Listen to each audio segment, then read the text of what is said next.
Assalamualaikum warahmatullahi wabarakatuh teman-teman. Perkenalkan, nama saya Lara Dwi Lestari dengan NPM 2111060044. Saya berasal dari Prodi Pendidikan Biologi kelas C. Video ini saya buat untuk memenuhi UTS mata kuliah Fisika Dasar dengan dosen pengampu Ibu Rahmadiani MPD. Materi yang akan saya ambil adalah tentang penjumlahan vektor. Selamat menonton teman-teman. Mati ketu. Definisi. Vektor adalah besaran yang memiliki besar dan arah.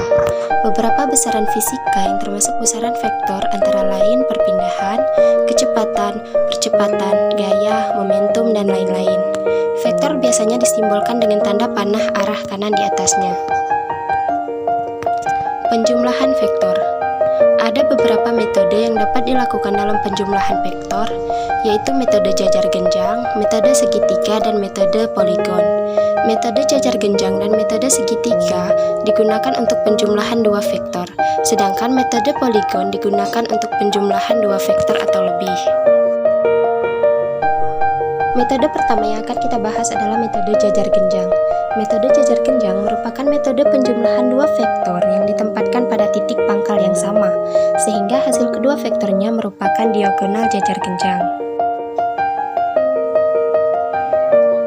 Contohnya adalah, misalkan terdapat dua vektor A dan B, maka penjumlahan kedua vektor tersebut dengan metode jajar genjang adalah seperti di gambar. Seperti yang sudah kita baca tadi, bahwa metode jajar genjang merupakan metode penjumlahan dua vektor yang ditempatkan pada titik pangkal yang sama, sehingga hasil kedua vektornya merupakan diagonal jajar genjang. Kita kembali lagi di gambar, bisa kita lihat bahwa titik pangkal vektor A dan vektor B berada di tempat yang sama. Kemudian yang warna hijau ini merupakan resultan gayanya yang merupakan diagonal jajar genjang. Selanjutnya metode kedua adalah metode segitiga. Metode segitiga ini merupakan metode penjumlahan vektor dengan menempatkan pangkal vektor kedua pada ujung vektor pertama. Hasil penjumlahan vektornya yaitu vektor yang memiliki pangkal di titik pangkal vektor pertama dan ujung di ujung vektor kedua. Contohnya, misalkan terdapat dua vektor A dan B, maka penjumlahan kedua vektor tersebut dengan metode segitiga adalah sebagai berikut. Kita lihat di gambar. Setelah meletakkan vektor A, kemudian kita letakkan pangkal vektor B di ujung vektor A. Kemudian kita gambar resultannya dengan pangkal di pangkal vektor A dan ujung di ujung vektor B. Selanjutnya metode terakhir yaitu metode poligon. Metode poligon ini merupakan metode penjumlahan dua vektor atau lebih.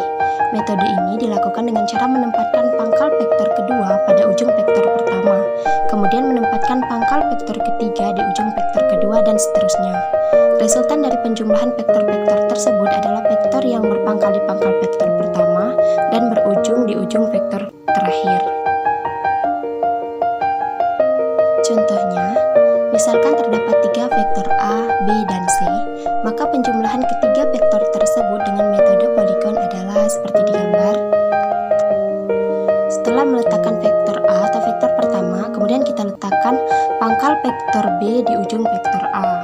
Di sini, kemudian kita gambarkan vektor C-nya, di mana pangkal vektor C kita letakkan di ujung vektor B. Setelah kita menggambarkan ketiga vektornya, maka kemudian kita gambarkan resultan vektornya dengan pangkal di pangkal vektor A atau vektor pertama di sini. Kemudian ujungnya kita letakkan di vektor terakhir.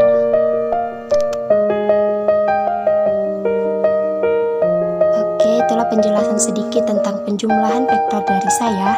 Saya akhiri, wassalamualaikum warahmatullahi wabarakatuh.